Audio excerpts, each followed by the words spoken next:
അടുത്തതായിട്ട് നമ്മളോട് സംസാരിക്കുന്നത് ഹരിതം ബുക്സിൻ്റെ ശ്രീ പ്രതാപൻ തായാട്ടാണ്. MD വാസുദേവൻ നായരുടെ അനേക പുസ്തകങ്ങൾ ഹരിതം ബുക്സിലൂടെ നമുക്ക് ലഭിച്ചു. കഴിഞ്ഞ ദിവസം 11 പുസ്തകങ്ങൾ തുടർച്ചയായി, ഒരു എഴുത്തുകാരൻ്റെ 11 പുസ്തകങ്ങൾ തുടർച്ചയായിട്ട് പ്രസിദ്ധീകരിക്കുക എന്നത് സത്യത്തിൽ ലോക സാഹിത്യത്തിൽ തന്നെ അങ്ങനെ നടന്നിട്ടുണ്ടോ എന്നുള്ളത് സംശയമാണ്. അത് ഹരിതം ബുക്സാണ് പ്രസിദ്ധീകരിച്ചത്.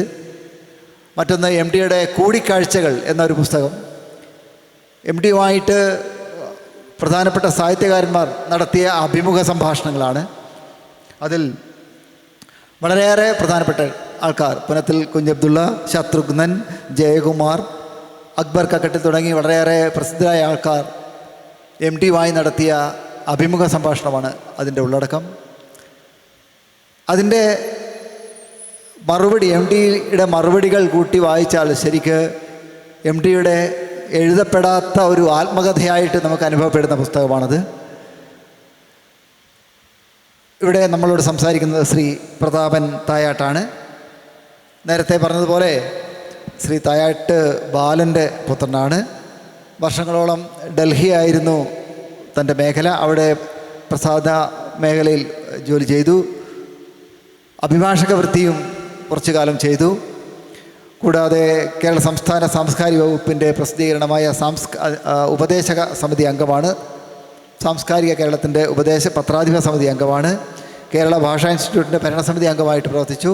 അങ്ങനെ കൂടാതെ മലയാള പ്രസാധക സംഘത്തിൻ്റെ സ്ഥാപക പ്രസിഡൻ്റായിരുന്നു. Publishers and periodicals editors councillor ചെയർമാനായിട്ട് പ്രവർത്തിച്ചിട്ടുണ്ട്.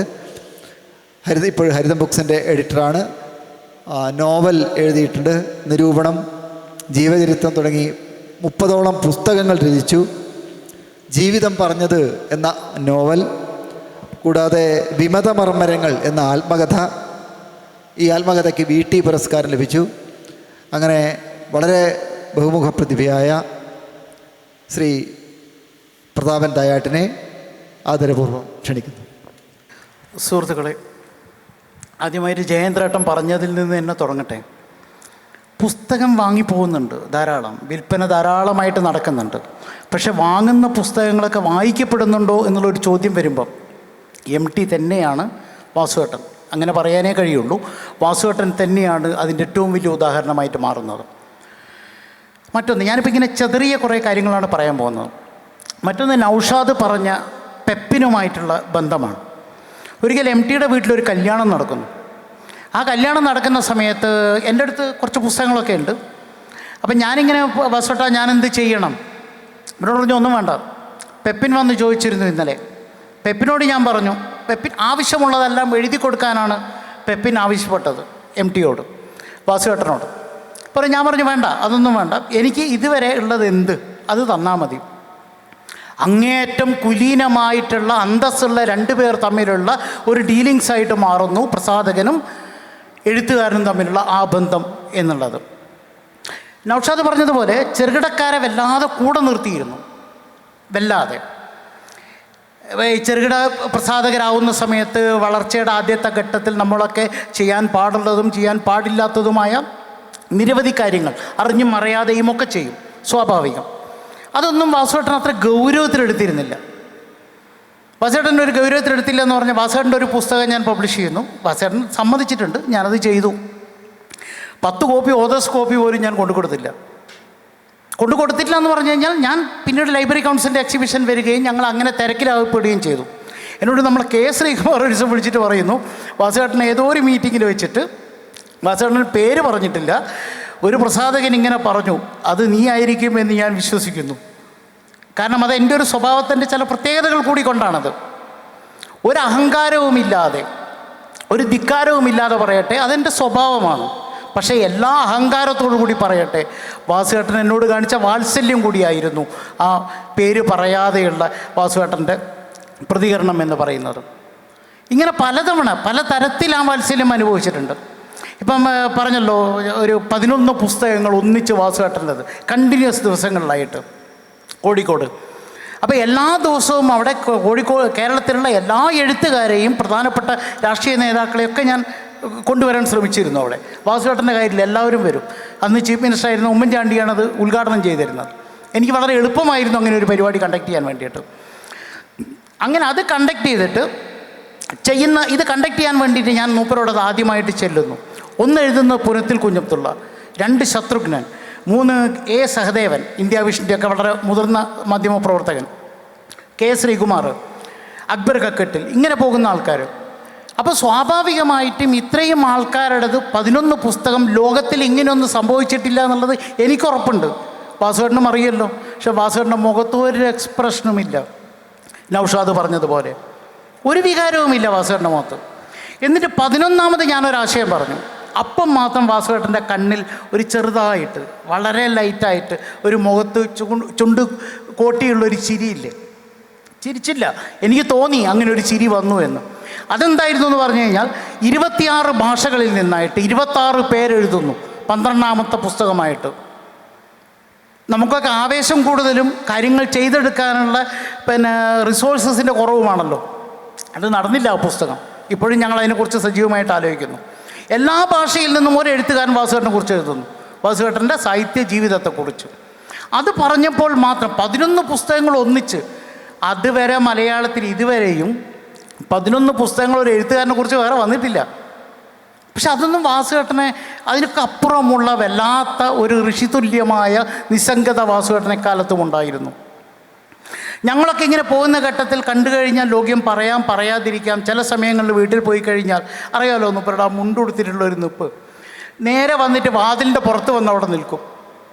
അതിനൊക്കെ ഒരു ശരീരഭാഷയുണ്ട്. ആ ഭാഷ അറിയുന്നവർക്കാണെങ്കിൽ അത് വളരെ എളുപ്പമാണ് വായിക്കാൻ. വേഗം പറയാനുള്ളത് പറഞ്ഞോ, ഞാൻ തിരക്കിലാണ്, ഇതാണ് ആ ഭാഷ. ചില സമയത്ത് വാതിൽ തുറന്നിട്ട് ഒന്നും പറയാതെ അകത്തേക്ക് പോകും. കൂടെ നമ്മളും പോകുന്നു. 3/4 മണിക്കൂറൊക്കെ സംസാരിക്കും ചില ഘട്ടങ്ങളിൽ, അപൂർവമായി. അപ്പം വാസുവേട്ടൻ എന്ന് പറയുന്ന ഈ മനുഷ്യൻ ഞങ്ങളൊക്കെ അന്വേഷിക്കുന്നത്, KP സുധീരിയോട് ഒരിക്കൽ ചോദിച്ചിട്ടുണ്ട്, അവൻ്റെ പോക്ക് കുറച്ച് പ്രശ്നമാണ്, അവൻ സ്പീഡ് കൂടുതലാണ് എന്നെക്കുറിച്ച്. അങ്ങനെ പലരോടും ഈ അന്വേഷണങ്ങളിൽ നിന്നാണ് ഒരു കാരണവരായിട്ട്, മലയാള സാഹിത്യത്തിൻ്റെ കാരണവരായിട്ട്, ഞങ്ങളുടെയൊക്കെ ഒരു പിതൃഭാവമായിട്ട്, ഒരു പിതൃബിംബമായിട്ട് വാസുവേട്ടൻ മാറുന്നത്. ഒന്നുകൂടി പറഞ്ഞിട്ട് അവസാനിപ്പിക്കാം. ഈ പറഞ്ഞ 2 കാര്യങ്ങൾ. ഒന്ന്, വാസുവേട്ടൻ്റെ ചിരിക്ക് വേണ്ടി കാത്തിരിക്കുന്ന ഫോട്ടോഗ്രാഫർമാരെക്കുറിച്ച് നമ്മളൊക്കെ എപ്പോഴും ഇവിടെ നിന്നൊക്കെ കാണുന്നതാണ്. വാസുവേട്ടൻ പൊട്ടിക്കരഞ്ഞത് ഞാൻ കണ്ടിട്ടുണ്ട്. അത് NP മുഹമ്മദിൻ്റെ മരണസമയത്തായിരുന്നു.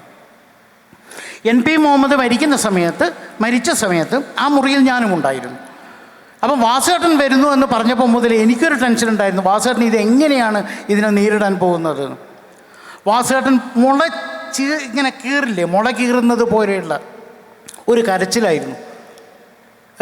നാസറിനെ കൂട്ടിപ്പിടിച്ചുകൊണ്ട്, NP മുഹമ്മദിൻ്റെ മകനെ കൂട്ടിപ്പിടിച്ചുകൊണ്ട്. ഇതാണ് എനിക്കിവിടെ പറയാനുള്ള, ഞാൻ കണ്ട എൻ്റെ കാഴ്ചയിലുള്ള ഒരു കാഴ്ച. രണ്ടാമതൊരു കാര്യം, തീർച്ചയായിട്ടും എത്ര വാസുവേട്ടൻ ധാരാളം സിനിമകൾ എഴുതിയിട്ടുണ്ട്, അവസാനം വളർത്തുമൃഗങ്ങൾക്ക് ഗാനങ്ങൾ വരെ രചിച്ചിട്ടുണ്ട്, ഇതൊക്കെ നമുക്കറിയാം. വാസുവേട്ടൻ പല സിനിമയിലെയും കഥാപാത്രമായിട്ട് മാറിയിട്ടുണ്ട്. പല സിനിമയിലും ചിലപ്പം പേരായിരിക്കാം എടുത്ത് ഉപയോഗിച്ചിരിക്കുന്നത്, ചിലപ്പം നെടുമുടി വേണു അഭിനയിച്ച കയ്യൊപ്പില്ലേ നൗഷാദെ, കയ്യൊപ്പിൽ ഏറെക്കുറെ നൗഷാദിൻ്റെയും ഒരു റെസംബ്ലൻസ് അതിലെ പ്രസാധകനുണ്ട്, മമ്മൂട്ടി അഭിനയിച്ച ആ സിനിമയിൽ. അതിൽ MT വാസുദേവൻ നായരായിട്ടും, വാസുദേവൻ നായർ എന്നുള്ള പേരിലല്ല, അദ്ദേഹം കഥാപാത്രമായിട്ടും ഉണ്ടായിരുന്നു. ഒരു ദിവസത്തെ സർക്കാർ ജോലിക്കാരനായിരുന്നു. ഒരു ദിവസമാവാം, 2 ദിവസമാവാം. തളിപ്പറമ്പിലായിരുന്നു അത്. അവിടെ നിന്നാണ് MB ട്യൂട്ടോറിയൽസിലേക്ക് തിരിച്ചിങ്ങോട്ടേക്ക് കോഴിക്കോട്ടേക്കുള്ള യാത്ര വരുന്നത്. വാസുദേവനെക്കുറിച്ച് പറയാൻ നമുക്ക് ഓരോരുത്തർക്കും, എനിക്കും നിങ്ങൾക്കും ഒക്കെ എത്ര സമയം വേണമെങ്കിലും നമുക്ക് പറയാൻ കഴിയും. കൂടുതലൊന്നും ഞാൻ പറയുന്നില്ല. നന്ദി, നമസ്കാരം. ഈ സെഷൻ അവസാനിക്കുന്നതിന് മുമ്പായി ഒരു വട്ടം കൂടെ നമുക്ക് MDയെ പറ്റി MDയുടെ പ്രിയ പ്രസാധകരിൽ നിന്ന് കേൾക്കാം. ശ്രീ ബെബിൻ തോമസ് വീണ്ടും. നമ്മളിവിടെ ഈ പ്രസാദ ലോകത്തെ കാര്യങ്ങളാണ് സംസാരിക്കുന്നത്. ഞാനിപ്പോൾ സംസാരിക്കുന്നത് പ്രസാദ ലോകത്തു നിന്ന് മാറി നിന്ന് ഞാൻ MTയിൽ കൂടെ സഞ്ചരിച്ചപ്പോൾ ഉണ്ടായ കാര്യങ്ങൾ.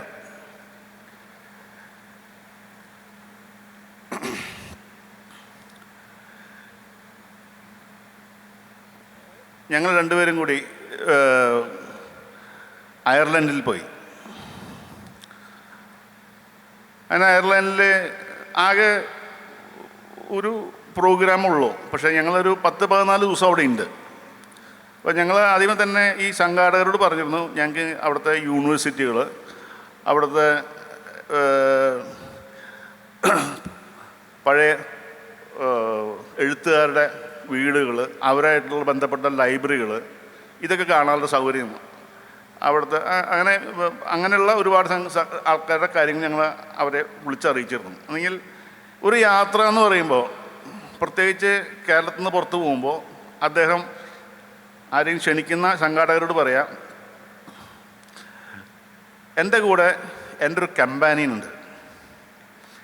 ഞാൻ അദ്ദേഹത്തിനോട് സംസാരിച്ചത്, നിങ്ങളുടെ ഡേറ്റിന് അദ്ദേഹത്തിന് കൂടി പറ്റുന്ന രീതിയിലാണെങ്കിൽ ഞാൻ നിങ്ങളെ വിളിക്കാം. അതിനുശേഷം എന്നെ വിളിച്ച് പറഞ്ഞതിന് ശേഷം എന്നോട് പറയാം, ഞാൻ നിൻ്റെ നമ്പർ കൊടുക്കും, നമ്മൾക്ക് ആവശ്യമായ കാര്യങ്ങൾ അവരോട് പറയണം. നമ്മുടെ ഡിമാൻഡ്സും നമുക്ക് അവിടെയുള്ള സംഗതിയിൽ കാണണം, അതാണ് നമ്മുടെ ആവശ്യം. അങ്ങനെ ഞാനായിട്ട് സംസാരിച്ച് അതനുസരിച്ച് ഷെഡ്യൂൾ ചെയ്തു. പിന്നെ അവിടുത്തെ തണുപ്പ് കാര്യങ്ങൾ, എല്ലാ കാര്യങ്ങളും വിവരം അതനുസരിച്ച് വാസുവിനോട് ഇതെല്ലാം സംസാരിച്ച് ഇവിടുന്ന് ഞങ്ങൾ അയർലൻഡിൽ ചെന്നു. ആദ്യത്തെ ഒരു ദിവസം കഴിഞ്ഞു. രണ്ടാമത്തെ ദിവസമാണ് ജെയിംസ് ജോയ്സിൻ്റെ ഒരു മോണുമെൻ്റ് കാണാൻ. ഞങ്ങൾ താമസിക്കുന്ന സ്ഥലത്ത് നിന്ന് ഏകദേശം ഒരു മണിക്കൂറോളം കഷ്ടി കാറിൽ യാത്ര ചെയ്താലാണ് ഈ ജെയിംസ് ജോയ്സിൻ്റെ ഈ മോണുമെൻ്റ് കാണാൻ പറ്റുള്ളൂ. അപ്പോൾ വാസുദേവൻ ഫ്രണ്ടിലിരിക്കുന്നുണ്ട്. വാസുദേവൻ ആ മോണുമെൻറ്റിനെ കുറിച്ച് സംസാരിച്ചു തുടങ്ങി. അപ്പോൾ പറഞ്ഞു, യുലിസിസ് ജെയിംസ് ജോയ്സ് എഴുതുന്നതിന് മുന്നേ അദ്ദേഹം ഈ പറഞ്ഞ മോണുമെൻ്റ് ഇരിക്കുന്ന സ്ഥലത്ത് അദ്ദേഹം 2-3 ദിവസം താമസിച്ചിട്ടുണ്ട്. അവിടെ വേറെ 2-3 പേര് അവിടെ കൂടി ഉണ്ടായിരുന്നു. പിന്നീട് അദ്ദേഹം യുലിസിസ് എഴുതിയപ്പോൾ ഈ 3 പേരും പല ക്യാരക്ടേഴ്സായിട്ട് വന്നു. പിന്നെ അതൊക്കെ കഴിഞ്ഞിട്ട് പറഞ്ഞു, ഇത് കടൽ തീരത്താണ് ഈ മ്യൂസിയം. ഇത് പണിത് യുലിസിസിൻ്റെ പബ്ലിഷർ ഒരു ലേഡി ആയിരുന്നു. ആ സ്ത്രീ ഈ പുസ്തകത്തിൽ നിന്നും അവർക്ക് കിട്ടിയ പല പുസ്തകങ്ങളിൽ നിന്ന് കിട്ടിയ ലാഭം കൊണ്ട് ആ സ്ഥലം വാങ്ങി അവിടെ ഒരു മോണുമെൻ്റ് പണിത് അത് അയർലൻഡിലെ ഗവൺമെൻറ്റിനെ ഏൽപ്പിക്കുകയാണ് ചെയ്തത്. അതാണ് നമ്മൾ കാണാൻ പോകുന്നത്. അപ്പോൾ ഞാൻ ചോദിച്ചു, വാസേട്ടാ ഇത് വാസേട്ടന് ഇങ്ങനെ അറിയാം ഇങ്ങനൊരു മോണുമെൻ്റ് ഇടുന്നത്? അത് 73-ലോ 74-ലോ യുലിസിസിൻ്റെ ഒരു എഡിഷനിൽ മുഖവരയിൽ ഈ സംഗതി പറഞ്ഞിട്ടുണ്ട്. അപ്പം നമ്മൾ ആലോചിക്കുന്നത് ഇത് പോകുന്നത് ഏകദേശം 2005-ലാണ്. 1973 വായിച്ച കാര്യമാണ് ഓർമ്മയിലുള്ളത്. അപ്പോൾ ഞാൻ മനസ്സിൽ വിചാരിച്ചു, എന്നാൽ ഞാൻ ബാക്കി കാര്യം അവിടെ ചെന്നിട്ട് നോക്കാം. അവിടെ നിന്ന് ടിക്കറ്റ് എടുത്തു. താഴെ ഈ 3 പേരെ പേര് എഴുതി വെച്ചിട്ടുണ്ട്. ഇന്നതാണ് കാരണം, ഈ മോണുമെൻ്റ് പണിതിട്ടുള്ളത് ഇന്ന ആളാണ്, അവരുടെ ഒരു പബ്ലിഷിങ് ഹിസ്റ്ററിയുടെ 2 ലൈൻ. അങ്ങനെ വാസവൻ പറഞ്ഞ കാര്യങ്ങളൊക്കെ അവിടെ കൃത്യം. അപ്പോൾ ആ ഓർമ്മശക്തി അത് വളരെ ഒരു വലിയൊരു കാര്യമാണ്. പിന്നെ വാസേട്ടൻ അവിടെയുള്ള യൂണിവേഴ്സിറ്റികളിൽ പോയി ബ്രാം സ്റ്റോക്കർ, അങ്ങനെ ഒരുപാട് പേരുടെ കയ്യെഴുത്ത് പ്രതികൾ, അതുപോലെ തന്നെ അവരുടെ ആദ്യകാലത്തെ പുസ്തകത്തിൻ്റെ എഡിഷൻസ്, അതിൻ്റെ നിർമ്മിതി, അതിൻ്റെ ബൈൻഡിങ്, അങ്ങനെ ആ യൂണിവേഴ്സിറ്റിയിൽ ഏകദേശം ഒരു 3 മണിക്കൂർ 3.5 മണിക്കൂറാണ് ആ യൂണിവേഴ്സിറ്റിയിൽ ചിലവാക്കിയത്. എനിക്ക് വളരെ സൂക്ഷ്മതയോട് കൂടിയിട്ട് പിന്നെ അവിടെ റൈറ്റേഴ്സ് മ്യൂസിയം, ആ റൈറ്റേഴ്സ് മ്യൂസിയത്തിൽ മിക്കവാറും അയർലൻഡിലുള്ള എഴുത്തുകാരുടെ മുഴുവൻ പ്രധാനപ്പെട്ട കൃതികളും അവരുടെ ജീവിത ചരിത്രവും എല്ലാം അവിടെ ഉണ്ട്. വാസേട്ടൻ ഇതൊക്കെ കാണാപ്പാടാണ്. എന്നാലും വാസേട്ടൻ ഇതെല്ലാം വീണ്ടും വീണ്ടും വായിച്ചു നോക്കാൻ ശ്രമിക്കുക. ഇതിൻ്റെ അപ്പോൾ ഞങ്ങളുടെ കൂടെ ഒരു ഫോട്ടോഗ്രാഫറുണ്ട്. അപ്പോൾ പറയും, ഈ ഫോട്ടോ എനിക്ക് വേണം, ഇതൊന്ന് എടുക്കണം. പ്രത്യേകം എടുത്ത് പറഞ്ഞ് അദ്ദേഹം അത് ഭയങ്കരമായി എൻജോയ് ചെയ്യണം. ആ കൊല്ലം 2005 തുഞ്ചൻ ഈ എഴുത്തിനെടുത്തുന്ന പരിപാടിയിൽ വാസേട്ടൻ പങ്കെടുത്തില്ല. അതേ സമയത്ത് ആ പരിപാടി നടന്നു അന്ന് അയർലൻഡിലാണ്. അവിടെയായിരുന്നു എഴുത്തിനിരുന്നത്. 2005 വാസേട്ടൻ ഇവിടെ എഴുത്തിനെടുത്തിട്ടില്ല. അയർലൻഡിൽ പോയ ഒരു 2 ദിവസം ഞങ്ങൾ അവിടുത്തെ ഒരു ഗ്രാമത്തിൽ ഒരു ഐറിഷ് കുടുംബത്തിൽ ഞങ്ങൾ ഗസ്റ്റായിട്ട് താമസിച്ചു. അതിൻ്റെ അടുത്ത് അവർ ഈ ഐറിഷുകാർ വീണ്ട ഒരു 500 മീറ്റർ അകലെ 2-3 മലയാളി നേഴ്സസിൻ്റെ ഫാമിലി അവിടെ ഉണ്ടായിരുന്നു. രാത്രി അവരെയും ഇവർ ക്ഷണിച്ചു. രാത്രി പുറത്ത് ഭക്ഷണം ഉണ്ടാക്കി വെച്ചിട്ടുണ്ടായിരുന്നു. അതേ സമയത്ത് ഒരു 7-7:15 ആയപ്പോൾ ആ നേഴ്സസ് ആയിട്ടുള്ള അവർ കുടുംബങ്ങളും ഇവിടെ വന്നതിന് ശേഷം അതിൽ ഒരു പെൺകുട്ടി വളർത്തുമൃഗങ്ങളുടെ ഒരു പാട്ട് പാടി. അപ്പോൾ ആ പാട്ട് പാടിയതിന് ശേഷം അത് ആ സർക്കസിൻ്റെ ആ ഒരു ഇന്ത്യൻ ചരിത്രം പറയുന്നൊരു ഒരു സംഗതിയുണ്ട്. ആ പാട്ട് പാടിയതിന് ശേഷം ഐറിഷുകാർ അവരുടെ ഗ്രാമത്തിലെ ഒരു പാട്ട് ഐറിഷ് ഭാഷയിൽ അവർ പാടി. അന്ന് അത് കഴിഞ്ഞ് വാസുദേവൻ ഈ അവരുടെ മകള് ഒരു കോളേജ് ടീച്ചറാണ്, കോളേജിൽ പഠിപ്പിക്കുന്നതാണ്. അവർ ആ ദിവസം അവിടെ വന്നിട്ടുണ്ട്. അവരുടെ അടുത്ത് വളരെ വിശദമായി ഈ അയർലൻഡിലെ ഈ ഗ്രാമങ്ങളിലെ ഐറിഷ് പാട്ടിൻ്റെ മീനിങ് കാര്യങ്ങൾ ഇംഗ്ലീഷിൽ ചോദിച്ച് മനസ്സിലാക്കി. അന്ന് രാത്രി എന്നോട് പറയുന്നത് വെച്ചെങ്കിൽ ഓസ്ട്രേലിയയിൽ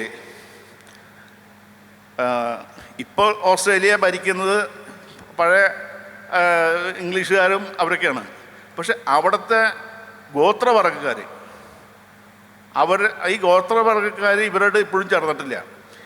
ഇപ്പോൾ അത് ചില ഗോത്രവർഗ്ഗത്തിൽ നിന്ന് പലരും ഇലക്ഷനിൽ ജയിച്ച് അവർ പാർലമെൻറ്റിൽ വന്നു. അവർക്ക് വേണ്ടി വളരെയധികം പ്രൊട്ടസ്റ്റും കാര്യം നടത്തിക്കൊണ്ടിരിക്കണം.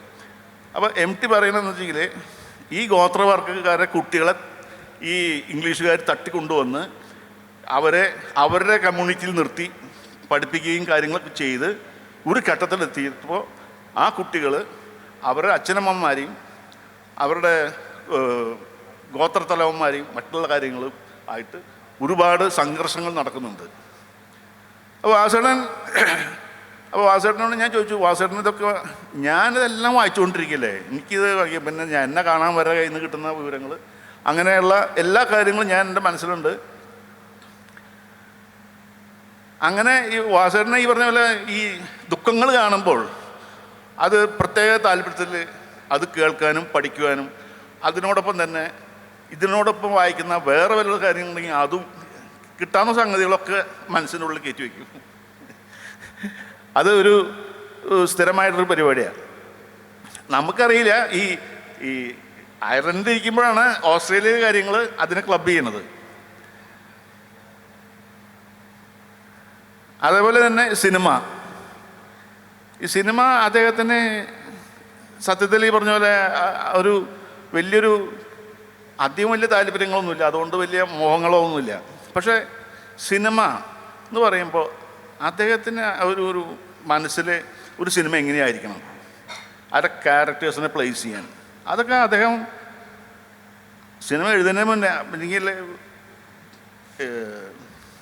ഒരു 2000-ന് ശേഷമൊക്കെയാണ് സ്ക്രീൻ പ്ലേ എഴുതാനൊക്കെ കുറച്ചുകൂടി സാവകാശം എടുത്തിട്ടുണ്ടാവുക. അതിന് മുന്നുള്ള കാലഘട്ടത്തിൽ ഞാൻ ചോദിച്ചപ്പോൾ പറയാമെങ്കിൽ നിർമ്മാല്യം എഴുതാൻ എന്തോരം സമയം എടുത്തു. നിർമ്മാല്യം പിന്നെ ഞാൻ എൻ്റെ ഒരു ചെറുകഥയുടെ 3 ദിവസം മതി, 3 ദിവസം എഴുതുക. അങ്ങനെ പല സിനിമകളെ കുറിച്ച് പറയുകയാണെങ്കിൽ അത് എനിക്ക് ഒരാഴ്ച അങ്ങനെയൊക്കെ ആവശ്യമുള്ളൂ. എന്താ പറയുക, ഇതെല്ലാം എൻ്റെ മനസ്സിലുണ്ട്, എൻ്റെ മനസ്സിൽ നിന്ന് അത് പ്ലേസ് ചെയ്യാമെന്ന് മാത്രമേ ഉള്ളൂ. ആദ്യത്തെ സ്ക്രീൻ പ്ലേ എഴുതുമ്പോഴും രണ്ടാമത്തെ സ്ക്രീൻ പ്ലേ എഴുതുമ്പോഴും മാത്രമാണ് അത് എനിക്ക് മനസ്സിൽ ഒരു ഫോർമാറ്റ് ഇല്ലാണ്ട് പോയത്. രണ്ടാമത്തെ സിനിമ കഴിഞ്ഞപ്പോൾ എനിക്ക് സിനിമ എന്ന ഒരു ഫോർമാറ്റ് എൻ്റെ മനസ്സിൽ വന്നു. ഞാനൊരു 7 8 9 സിനിമ കഴിഞ്ഞതിന് ശേഷം ഞാൻ പൂനെ ഫിലിം ഇൻസ്റ്റിറ്റ്യൂട്ടിൽ ഞാൻ പോയി ക്ലാസ് എടുത്തിട്ടുണ്ട്, ഏകദേശം ഒരു 15 ദിവസം. പിന്നെ വളരെ രസകരമായ സ്ഥലമാണ്. ആർക്കും എപ്പോൾ വേണമെങ്കിൽ സീർട്ട് വലിക്കാം, എപ്പോൾ വേണമെങ്കിൽ ഇറങ്ങി പോവാം, എപ്പോൾ വേണമെങ്കിൽ കയറി വരാം.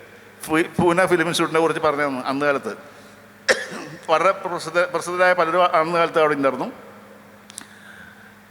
സിനിമ എന്ന് പറഞ്ഞെങ്കിൽ അദ്ദേഹത്തിന് അതുപോലെ തന്നെ സിനിമയിലെ ഗാനങ്ങൾ, MT സിനിമയിലെ ഗാനങ്ങൾ ഒരു പ്രത്യേകതയാണ്. അല്ലെങ്കിൽ MT ആ ഗാനങ്ങൾ എഴുതുന്ന കവികളുടെ കൂടെ താമസിച്ചിട്ടാണ് ഇത് എഴുതിക്കുക.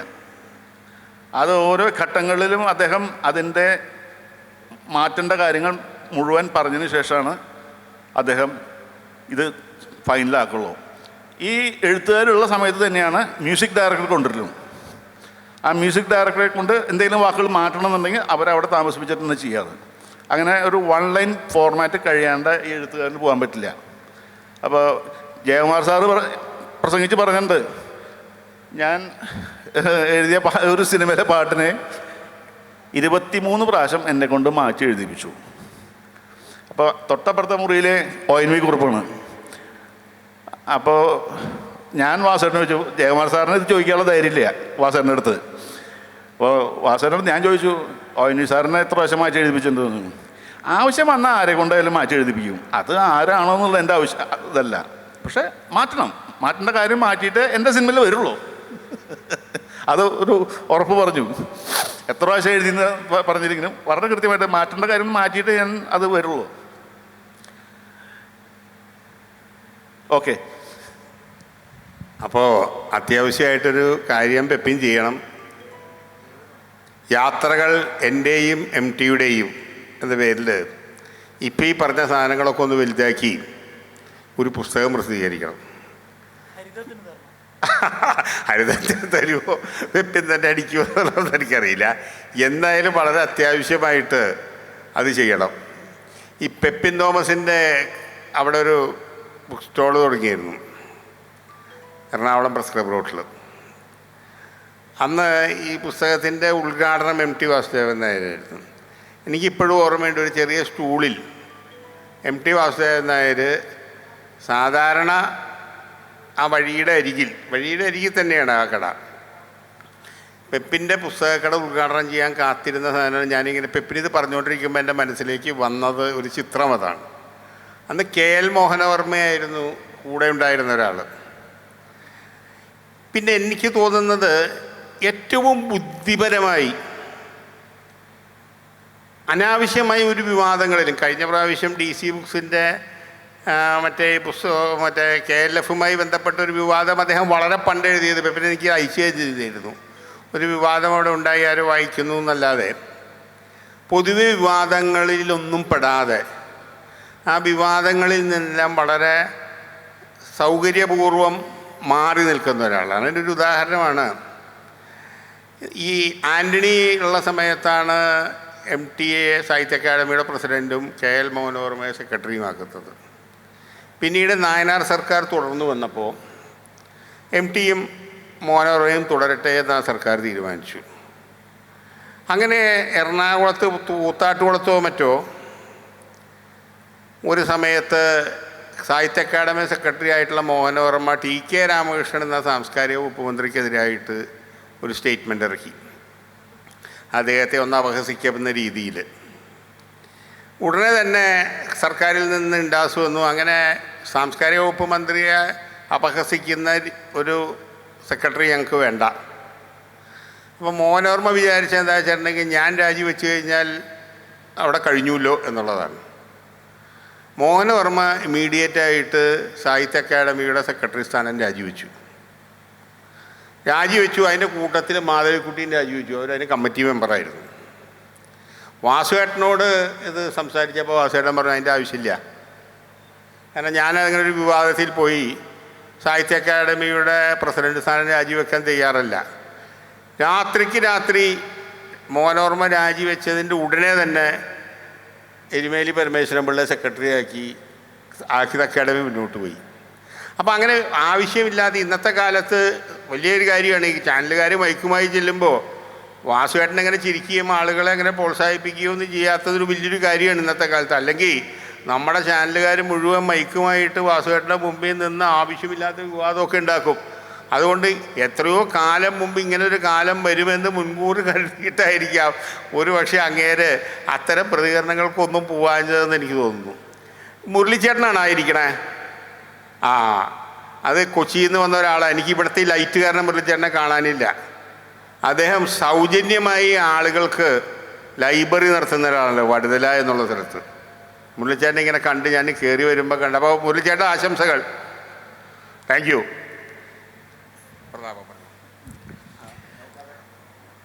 അപ്പം നേരത്തെ പറഞ്ഞതിന് ബാക്കി തന്നെയാണ്. ഒരിക്കൽ അക്ബർ കക്കട്ടിലിനെ ഞാൻ വണ്ടിയിൽ വെച്ച് കാണുന്നു. കോഴിക്കോട് നിന്ന് വണ്ടി കയറുകയാണ് ഞങ്ങൾ രണ്ടുപേര് തിരുവനന്തപുരത്തേക്ക്. അപ്പോൾ അക്ബർ മാഷ് വരുന്നത് കോഴിക്കോട് അളകാപുരിയിൽ നിന്നാണ്. ഞാൻ കൂടുതൽ അതിനെ വിശദീകരിക്കുന്നില്ല, അളകാപുരിയെക്കുറിച്ച് അറിയുന്നവർക്കറിയാം. അളകാപുരിയിൽ നിന്നാണ് വരുന്നത്. അപ്പോൾ എന്നോട് ചോദിച്ചു, വാ നമുക്ക് വാതിലിൻ്റെ അടുത്താണ് നിൽക്കുന്നത്, മൂപ്പര് കാറ്റ് കൊണ്ടു എന്നെ സഞ്ചരിക്കണം. അപ്പോൾ നീ ഇപ്പം എന്താ ചെയ്യുന്നത്? ഞാൻ പറഞ്ഞിങ്ങനെ വാസുവേട്ടനെ കുറിച്ചൊരു പുസ്തകം. ധൈര്യമായിട്ട് ചെയ്തോ, വാസുവേട്ടൻ ബോർണാണെന്ന് പറഞ്ഞ് എഴുതിയാൽ അതും ആൾക്കാർ വായിക്കുന്നു. അത് എന്തും വാസുവേട്ടൻ്റെ ആ പേരിൻ്റെ വല്ലാത്തൊരു മാന്ത്രികതയായിരുന്നു അത്. മറ്റൊന്നുകൂടി, ഇപ്പം പറഞ്ഞല്ലോ നിർമാല്യത്തിൻ്റെ വളർച്ച 7 ദിവസം കൊണ്ട് 3 ദിവസം കൊണ്ട് എഴുതി തീർത്ത നിർമാല്യം. പിന്നീട് വാസുവേട്ടൻ പറഞ്ഞിട്ടുണ്ട്, നിർമാല്യം പോലുള്ള ഒരു സിനിമ ഇന്നെടുക്കാൻ ഒരു പക്ഷേ ഞാൻ രണ്ടാമതൊന്നുകൂടി ചിന്തിക്കേണ്ട ഒരു കാലം വന്നിരിക്കുന്നു എന്ന്. ചിന്തിക്കില്ല എന്നല്ല, അത്തരമൊരു കാലമാണിത്. കാലത്തെ അടയാളപ്പെടുത്താൻ വേണ്ടി വാസുവേട്ടൻ പറഞ്ഞാണത്. അപ്പോൾ അതിനപ്പുറത്തേക്ക് അതിലൊരു പ്രധാനപ്പെട്ട ഒരു സീനുണ്ട്. ഇവിടെ വെച്ച സീനിനെ കുറിച്ച് ഞാൻ പറയുന്നില്ല. ആ സീൻ എത്തുന്നതിന് തൊട്ട് മുമ്പ് ദാക്ഷായണി എന്ന് മറ്റോ പറഞ്ഞ വെളിച്ചപ്പാടിൻ്റെ ഭാര്യ അവിടെ ഉള്ള മറ്റൊരാളുമായിട്ടുള്ളൊരു ബന്ധം കാണുന്നു. അപ്പം വെളിച്ചപ്പാട് ഇത് കണ്ടിട്ട് കതച്ച് വന്നിട്ട് ചോദിക്കുന്നു, ദാക്ഷായണി, എൻ്റെ 2 കുട്ടികളെ പെറ്റ നീയോ? അപ്പോൾ ദാക്ഷായണി, സുകുമാരി ചേച്ചിയാണെന്ന് തോന്നുന്നു അഭിനയിച്ചത്, അവരുടെ മറുപടി, നിങ്ങളിവിടെ ദൈവം എന്നും പറഞ്ഞ് നടക്കുമ്പം ഇവിടെ അരി കൊണ്ടുതരാൻ ഭഗവതി ഉണ്ടായിരുന്നില്ല. ഇയാൾ ആകെ ഡൗണായി പോവുകയാണ്. ഇയാൾ അമ്പലത്തിൻ്റെ അകത്തേക്ക് ഓടുന്നു. ആ ഓടിച്ചെന്ന് കഴിഞ്ഞപ്പം ഇയാളിങ്ങനെ വെട്ടിയിട്ട് ചോര വരുന്ന രൂപം, വെളിച്ചപ്പാട് ഭഗവതിയെ നോക്കി. അടുത്തതാണ് വാസുവേട്ടൻ, ഭഗവതി വെളിച്ചപ്പാടിനെ നോക്കി. നൗഷാദ് പറഞ്ഞത് മാതിരി ക്യാമറ എവിടെ വെക്കണം എന്നുള്ള കാര്യത്തിലൊന്നും ഒരു സംശയവുമില്ല. ഒരു സംവിധായകൻ്റെ ആവശ്യം പോലും ഇല്ലാത്ത തലത്തിലേക്ക് ഒരു സാഹിത്യ രൂപമായിട്ട് മലയാളത്തിൽ സ്ക്രിപ്റ്റിനെ, മലയാള സിനിമയെ വരുത്തിയതിൽ വാസുവേട്ടനുള്ളൊരു പങ്ക് വളരെ ചെറുതല്ല, വളരെ വളരെ വളരെ മേലെയാണ്. നന്ദി. അധികം സംസാരിക്കില്ല, ഒരു കാര്യം കൂടി പറയാം. ഞാൻ നേരത്തെ പറഞ്ഞതിന് ചേർത്ത് പറയുന്നൊരു കാര്യം, നമുക്കറിയാം മലയാളത്തിൽ പ്രസാധക രംഗത്ത് മൗലികമായ മാറ്റങ്ങൾ കൊണ്ടുവന്നൊരു പ്രസാധകനാണ് ഷെൽവി. അപ്പോൾ ഷെൽവി അതുവരെ ലോക സാഹിത്യത്തിലെ പരിഭാഷകളാണ് പബ്ലിഷ് ചെയ്തുകൊണ്ടിരുന്നത്. പക്ഷേ മലയാളത്തിൽ അദ്ദേഹം പബ്ലിഷ് ചെയ്ത ആദ്യത്തെ പുസ്തകം എനിക്ക് വടക്കൻ വീരഗാഥയുടെ ആദ്യ സ്ക്രിപ്റ്റാണെന്ന് തോന്നുന്നത്. 89 സിനിമ വരുന്നത്. 90 മറ്റോ അതിൻ്റെ ഒരു എഡിഷൻ ഇറക്കി, ബ്ലാക്ക് ആൻഡ് വൈറ്റ് കവറൊക്കെ ആയിട്ട് ഇറക്കി. പിന്നീട് അദ്ദേഹത്തിൻ്റെ സ്വർഗം തുറക്കുന്ന സമയം എന്നുള്ള പുസ്തകം ഇറക്കി. അതൊക്കെ ഈ പറഞ്ഞ പോലെ ഷെൽവിയോട്, മൾബറിയോട് പ്രത്യേക താല്പര്യമുള്ളതുകൊണ്ട്, കൃത്യമായ റോയൽറ്റി കിട്ടിയതുകൊണ്ടൊന്നുമല്ല. അത് ആ പ്രധാനമൊക്കെ പറഞ്ഞ പോലെ അവർ നിലനിൽക്കണം, മുന്നോട്ട് പോകണം താല്പര്യമുള്ളതുകൊണ്ട് കൂടിയാണ് ചെയ്യുന്നത്. സ്വർഗം തുറക്കുന്ന സമയം കൊടുത്തു. അതിന് വേറൊരു കാരണമുണ്ട്, അതിവിടെ പറയാൻ പറ്റാത്ത കാരണമായതുകൊണ്ട് MTയുടെ പബ്ലിഷറായിരുന്നൊരു പബ്ലിഷറിൽ നിന്ന് കുറേ പുസ്തകങ്ങൾ MT തിരിച്ചു വാങ്ങി പുസ്തകങ്ങൾ. ആ കാരണങ്ങൾ MT സാറിനെ പുനത്തിൽ കുഞ്ഞുങ്ങളോട് പറയുമ്പോൾ ഞാൻ സാക്ഷിയാണ്, അതിൻ്റെ കാരണം എന്താണെന്ന് പറയുന്നത്. അത് പ്രസക്തമല്ലാത്തതുകൊണ്ട് പറയുന്നില്ല. അപ്പം സാറ് തിരിച്ചു വാങ്ങിയ പുസ്തകങ്ങളൊക്കെ ഷെൽവിയാണ് അതിമനോഹരമായിട്ട് ഷെൽവി പബ്ലിഷ് ചെയ്തു. പിന്നീട് വടക്കൻ വീരഗാഥ പബ്ലിഷ് ചെയ്യുന്ന കറണ്ട് ബുക്സാണ്. അതിൻ്റെ രണ്ടാമത്തെ കവർ വരുമ്പോൾ, ആദ്യത്തെ വടക്കൻ വീരഗാഥ ആദ്യം പ്രിൻ്റ് ചെയ്യുമ്പോൾ ടൈപ്പ് സെറ്റിങ്ങിലാണ് പ്രിൻ്റ് ചെയ്യുന്നത്. പിന്നീട് വരുമ്പോഴേക്കും ഓഫ്സെറ്റായപ്പം അതിൻ്റെ അതിമനോഹരമായ പ്രൊഡക്ഷനാണ് ആ പുസ്തകത്തിൻ്റെ. മമ്മൂട്ടി നിൽക്കുന്ന പടമൊക്കെ ആയിട്ട് മനോഹരമായതാണ്. അത് കഴിഞ്ഞിട്ട് 2003 ഷെൽവി മരിച്ചു കഴിഞ്ഞ സമയത്ത് സ്വാഭാവികമായിട്ടും പലരെ അറിയിക്കുമ്പോൾ ഞാൻ വിളിച്ചു. എനിക്കിപ്പോഴും ആ നമ്പർ ഓർമ്മയുണ്ട്. 276080 ആണ് സാറിൻ്റെ നമ്പർ എന്ന് എൻ്റെ ഓർമ്മ ഇപ്പോഴും. അപ്പോൾ ആ നമ്പറിൽ ഞാൻ വിളിച്ചിട്ട് ചോദിച്ചു, സാർ ഇങ്ങനെ ഷെൽവി മരിച്ചു എന്ന് പറഞ്ഞു. അപ്പം അത് കഴിഞ്ഞിട്ട് വൈകുന്നേരം അനുശോചന യോഗം വെക്കുന്നുണ്ട്. അപ്പോൾ സാറ് പറഞ്ഞു ഞാൻ വരില്ല എന്ന് പറഞ്ഞു. MT സാർ ഒരിക്കലും അങ്ങനെ അനുശോചന യോഗങ്ങൾക്കും അതിനെ വരാറില്ല. അപ്പോൾ ഷെൽവിയോട് അദ്ദേഹത്തിന് വളരെ വലിയ സ്നേഹമായിരുന്നു. അപ്പോൾ ഞാൻ ഫസ്റ്റ് MT സാറിനെ കാണാൻ കൂടി പറഞ്ഞിട്ട് അവസാനിപ്പിക്കാം. ഞാൻ മൾബറിയിൽ വായനക്കാരനായിട്ടൊക്കെ പോകുന്നതാണ്. അന്ന് ഷെൽവിയെ പരിചയപ്പെട്ടിട്ടേ ഉള്ളൂ. അപ്പോൾ ഞാനൊരു ഷെൽവിയോട് ഒരു ആശയം പറഞ്ഞു, മലയാളത്തിൽ ബൈബിൾ പ്രമേയമായി വന്ന കഥകളൊക്കെ കൂടി ഒരു പുസ്തകമാക്കാം. അപ്പോൾ ആശയം മൂപ്പർക്ക് ഇഷ്ടപ്പെട്ടു. അങ്ങനെയാണ് അത് തിരുവഴുത്തുകൾ എന്നുള്ള പുസ്തകം ഉണ്ടാകുന്നത് 95. അപ്പോൾ അതിൻ്റെ കഥ ചോദിക്കാൻ വേണ്ടിയിട്ടാണ് ഞാൻ ആദ്യമായിട്ട് മാതൃഭൂമി പോകുന്നതും MT സാറിൻ്റെ അടുത്ത് പോകുന്നു. അന്ന് ഇപ്പോൾ ഉള്ള ഹെഡ് ഓഫീസിലാണ്. അദ്ദേഹത്തിന്, എനിക്ക് ഓർമ്മ ശരിയാണെങ്കിൽ ശത്രുഘ്നൻ സാറാണ് അന്ന് കൂടെ ഉള്ളതെന്ന് ഓർമ്മ. അവിടെ ചെന്നു. ആ കത്ത്, ഞാൻ ഷെൽവി തന്ന കത്ത് ഒരു ചെക്കുണ്ടായിരുന്നു കൊടുത്തു. അദ്ദേഹം അത് നോക്കി ഒറ്റ വാക്ക് പറഞ്ഞു, ഞാൻ ഷെൽവിയോട് സംസാരിച്ചോളാം എന്ന് പറഞ്ഞു. ഷെൽവിക്കാണ് ഇപ്പോൾ അനുമതിയൊക്കെ കൊടുക്കുന്നത്. അങ്ങനെ ഏകദേശം 30 വർഷം മുമ്പാണ് അദ്ദേഹത്തെ ആദ്യമായിട്ട് കാണുന്നത്. ആ ഓർമ്മകൾ പങ്കുവെക്കുന്നു. നന്ദി, നമസ്കാരം. സത്യത്തിൽ ഒരു എഴുത്തുകാരനും പബ്ലിഷറും തമ്മിലുള്ള ബന്ധം പൈസ കരാർ ബന്ധത്തിൻ്റെ അപ്പുറത്ത് അത് എത്രമാത്രം ആർദ്രമായി MD കാത്തു സൂക്ഷിച്ചു എന്ന് തെളിയിക്കുന്ന ഒരു സെഷനായത്. ഈ സെഷൻ ഇവിടെ അവസാനിക്കുന്നു. പ്രിയപ്പെട്ട MTക്ക് പ്രണാമം അർപ്പിച്ചുകൊണ്ട് നടത്തുന്ന തുഞ്ചനുത്സവത്തിൽ MTയും പ്രസാദകലോകവും എന്ന വിഷയത്തെക്കുറിച്ച് സംസാരിച്ച Shri Pepin Thomas, Shri K Naushad, Shri CACC Jayendran, Shri Prathapan Thayat എന്നിവർക്കും സ്വാഗതം ആശംസിച്ച ശ്രീ TT വാസവനസ്കും തുഞ്ചൻ സ്മാരക ട്രസ്റ്റിൻ്റെ പേരിൽ നന്ദി രേഖപ്പെടുത്തുന്നു.